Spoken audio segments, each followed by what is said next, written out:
Bonsoir à tous, très heureux de vous retrouver pour ce JT du mercredi 1er avril 2020. Toutes les heures à partir de 18h du lundi au vendredi, c'est l'essentiel de l'actualité du Grand Grenoble. Le secteur de l'événementiel a été chronologiquement l'un des premiers touchés par la crise du coronavirus. Les annulations d'événements à l'appel, mais aussi la fermeture très rapide des stations de ski en pleine saison a pu être vécue comme un coup de fouet. Pour en parler, nous sommes avec François Badjili. Bonsoir. Bonsoir à tous. François, vous êtes le directeur de l'Office du tourisme de l'Alpe d'Huez. Avant tout, quelle est votre sensation de voir votre station désertée à cette époque de l'année ? Effectivement, c'est assez bizarre de voir une station vide où tout est arrêté, avec des conditions de neige exceptionnelles, enfin, en tout cas au top. Mais effectivement, la vie s'est arrêtée dans les stations il y a maintenant bientôt 3 semaines. Alors, comment cet arrêt va-t-il impacter les bilans économiques de la saison chez vous et globalement dans les domaines skiables alpins ?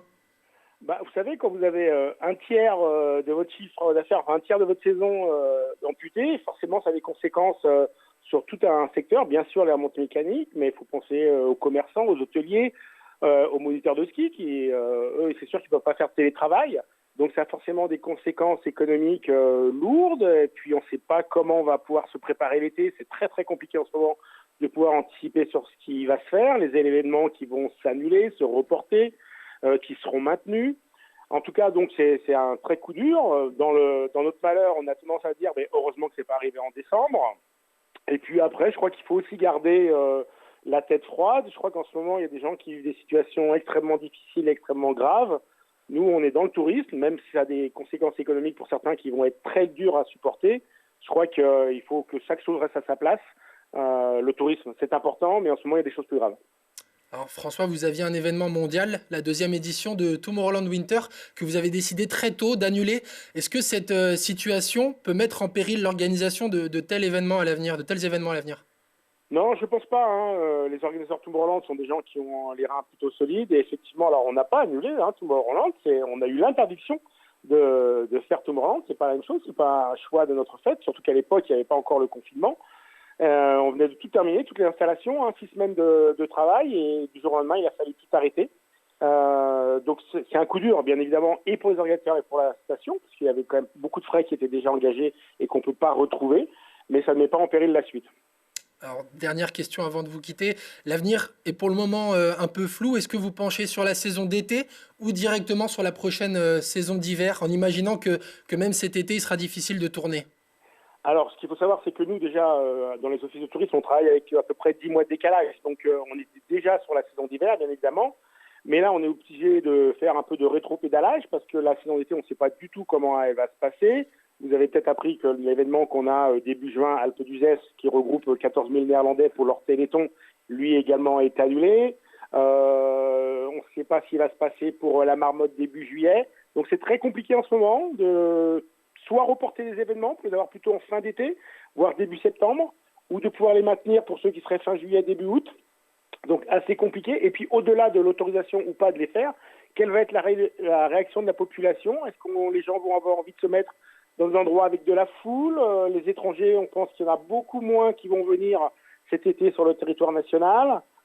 Parallèlement, contrairement aux Français qui, eux, vont rester majoritairement certainement en France. Donc c'est un été qui s'annonce compliqué. Très bien, merci d'avoir été avec nous, François Badjili. On le rappelle, directeur de l'Office du tourisme de l'Alpe d'Huez.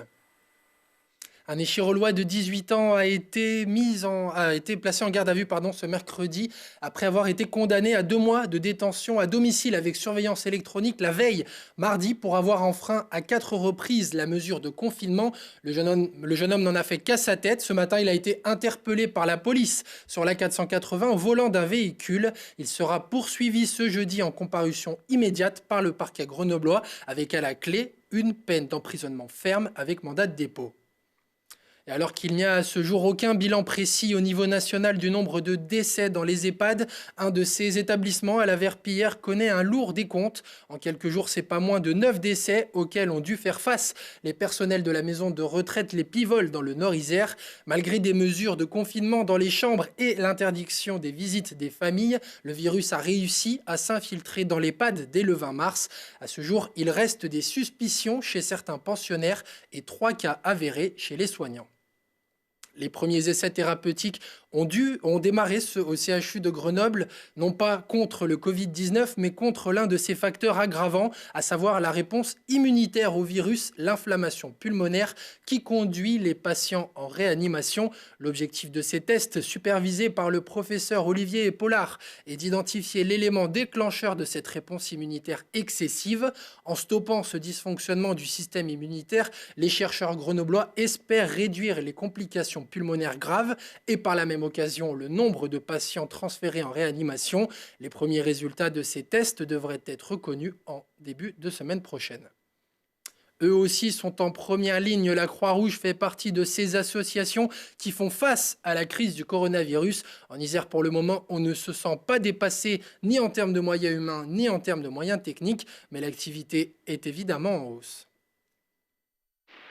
Donc, nos activités, effectivement, elles ont grimpé en flèche sur le soutien aux services publics, donc auprès du SAMU.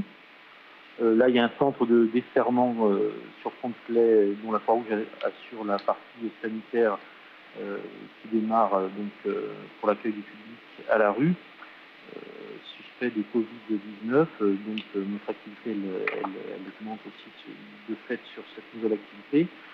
Et puis le renfort des centres CCAS est également une activité qui augmente.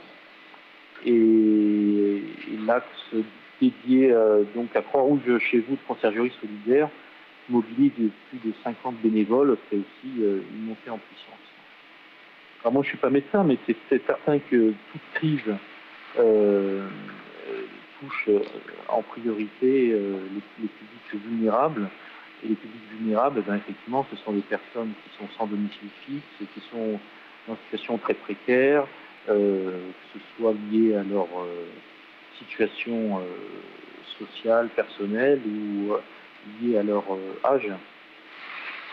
Donc c'est effectivement dans ce contexte-là que nous, on a réorienté nos actions et qu'on les développe. Alors pour le service Croix-Rouge chez vous, toutes les informations sont à retrouver à l'adresse qui s'affiche sur votre écran. Un seul numéro à joindre, il apparaît également sur votre écran. Ce dispositif vise à livrer des besoins de première nécessité à des personnes ne pouvant, sous aucun prétexte, sortir de chez elles.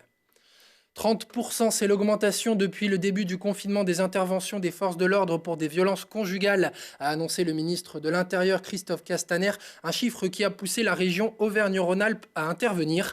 Laurent Wauquiez, président de la région, a activé un plan d'urgence. 60 nouvelles places d'hébergement au niveau régional viennent donc compléter les 117 logements existants et mis à disposition des victimes, le tout avec une prise en charge des loyers et des besoins alimentaires. Le conseil régional a également annoncé mettre les internats des lycées actuellement inoccupés à disposition des acteurs de la lutte contre les violences conjugales. Autre mesure, la région vient d'obtenir la mise en place au niveau national d'une plateforme de SMS d'urgence, en plus des numéros déjà existants.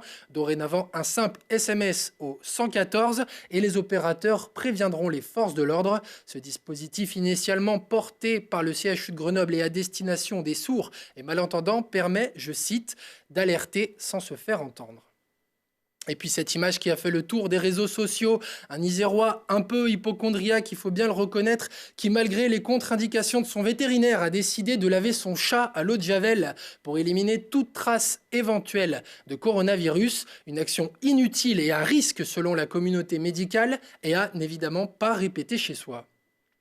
Nous l'évoquions en début de semaine dans ce journal, la fin de tous les championnats sportifs amateurs. Un coup de massue derrière la tête du basket club La Tronche-Mélan qui vivait une première saison auréolée de succès en Ligue 2 féminine. Ce qui est plus dur encore pour cette équipe semi-amateur, semi-pro, c'est de faire le lien pendant cette période de confinement en vue de la saison prochaine qui semble bien loin. On écoute son entraîneur, Michael Cortet.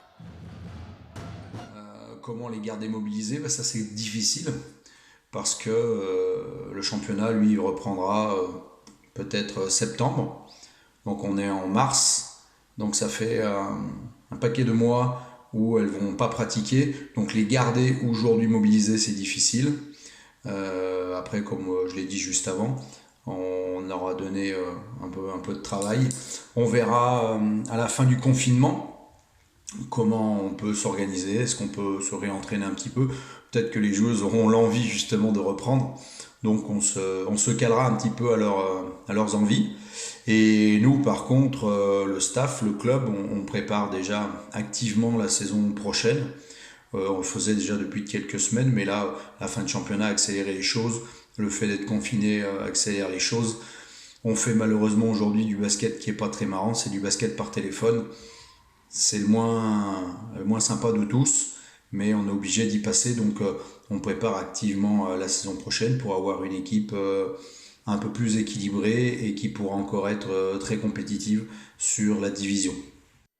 Le sénateur de l'Isère, Michel Savin, a sollicité par courrier la présidente de France Télévisions, Delphine Ernotte. L'ancien maire de Domaine a demandé à ce que des contenus sportifs d'une durée de 30 minutes soient intégrés tous les jours sur la plateforme Lumni, proposée par le groupe audiovisuel du service public. Michel Savin a regretté, je cite, que l'éducation physique et sportive fasse l'objet d'une absence qui est dommageable pour notre jeunesse alors qu'elle constitue normalement une part importante du temps scolaire. Si les Jeux Olympiques n'auront pas lieu cet été, Télé Grenoble vous offre la possibilité de revivre le retour des champions des JO d'hiver 2018. Une fois n'est pas coutume, et pour le cinquantenaire des Jeux de Grenoble, les tricolores étaient rentrés en France par la capitale des Alpes et non pas par Paris. Une soirée riche en émotions animée par Thibault Leduc où vous pourrez voir ou revoir les médaillés olympiques français Martin Fourcade, Alexis Pinturault, Gabriela Papadakis ou encore Guillaume Cizeron. Un programme à retrouver ce jeudi à partir de 13h sur notre antenne. Merci de votre attention. Prochain rendez-vous avec l'actualité dans 1 heure. On se quitte avec cette image de supporters des Brûleurs de Loups qui occupent le temps comme ils peuvent, mais toujours avec passion. Bonne soirée à tous, restez chez vous et à demain.